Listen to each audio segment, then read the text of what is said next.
വിവിധ സ്കീമുകളിലായി 5 സാമൂഹിക സുരക്ഷാ പെൻഷൻ കൈപ്പറ്റുന്ന 55 ലക്ഷത്തോളം വരുന്ന ആളുകൾക്കും അതുപോലെ തന്നെ സർക്കാർ സഹായത്തോടുകൂടി വിതരണം ചെയ്യുന്ന ക്ഷേമനിധി ബോർഡ് വഴി പെൻഷൻ സ്വീകരിക്കുന്ന 5 ലക്ഷത്തോളം വരുന്ന ആളുകൾക്കും 2025 വർഷത്തിലെ ആനുകൂല്യ വിതരണം പ്രഖ്യാപിച്ച സാഹചര്യത്തിലും ഈ വർഷം മുതൽ പെൻഷൻ പുനർക്രമീകരിക്കുകയും ചെയ്യുന്നതിൻ്റെ ഭാഗമായി എല്ലാ വർഷവും തനത് പെൻഷൻ കൃത്യമായി വിതരണം ചെയ്യുന്നതും അതുപോലെ തന്നെ ഈ സാമ്പത്തിക വർഷം തന്നെ കുടിശ്ശിക പെൻഷൻ പൂർണ്ണമായും വിതരണം ചെയ്യുന്നതിനും വേണ്ടിയുള്ള നടപടികൾ സർക്കാരിൻ്റെ ഭാഗത്തു നിന്നും ആരംഭിച്ചു കഴിഞ്ഞു.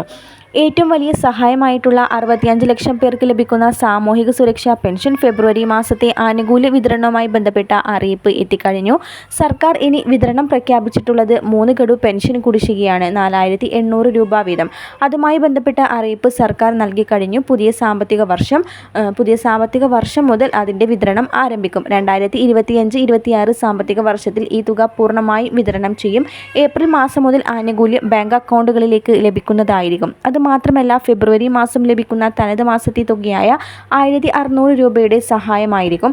തുക വർധനവ് സംബന്ധിച്ച് പുറത്തുവരുന്ന പ്രധാനപ്പെട്ട അറിയിപ്പ് 2500 രൂപ വരെ ആകുമെന്ന് പറഞ്ഞ് അധികാരത്തിൽ വന്ന സർക്കാർ കൂടിയാണ് ഇത്.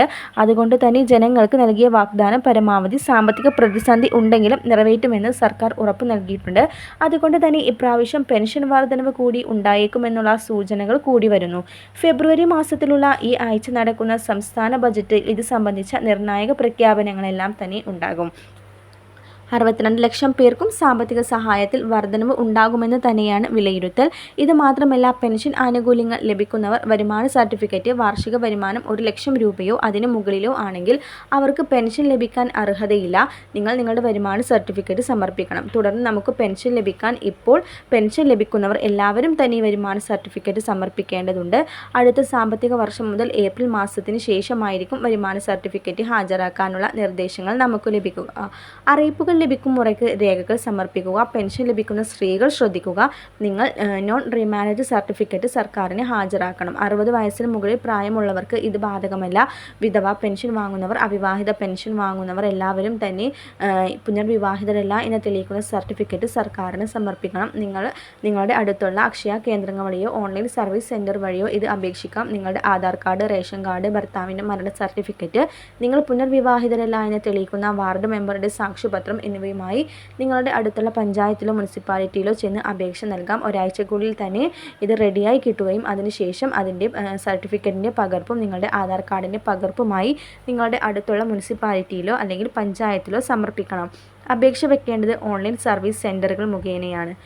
എല്ലാവരും ഈ കാര്യങ്ങൾ ശ്രദ്ധിക്കുക. ഈ കാര്യങ്ങൾ എല്ലാവരും തന്നെ മുടങ്ങാതെ തന്നെ ചെയ്യാൻ ശ്രദ്ധിക്കുക. എങ്കിൽ മാത്രമേ തുടർന്നുള്ള പെൻഷൻ തുക നിങ്ങൾക്ക് ലഭിക്കുകയുള്ളൂ.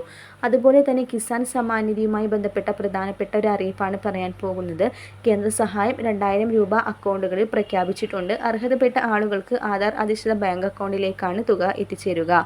കേന്ദ്ര ഗവൺമെൻറ്റിൻ്റെ കിസാൻ സമ്മാൻ നിധി യോജനയിൽ രജിസ്റ്റർ ചെയ്ത കർഷകർക്ക് 2025-ൽ 6000 രൂപയുടെ ധനസഹായം ഉണ്ടായിരിക്കുന്നതാണ്. 19, 20, 21 ഗഡുക്കളിലായിട്ടാണ് 2000 രൂപ വീതം ലഭിക്കുക. കിസാൻ സമ്മാൻ നിധി ഗുണഭോക്താക്കളുടെ അക്കൗണ്ടിലേക്ക് നേരിട്ട് ലഭിക്കുന്ന ഈ തുക ഓരോ വർഷവും 3 തവണ വീതം ലഭിക്കും. കർഷകർ KYCയും അതുപോലെ തന്നെ ലാൻഡ് സീഡിങ്ങും ചെയ്തിട്ടുണ്ട് എന്ന് ഉറപ്പുവരുത്തുക. ഇവ പൂർത്തിയാക്കിയവർക്ക് മാത്രമായിരിക്കും കിസാൻ സമ്മാൻ നിധിയുടെ തുക എത്തിച്ചേരുക. എല്ലാവരും ഇത്രയും അറിയിപ്പ് ശ്രദ്ധിക്കുക. വരും ദിവസം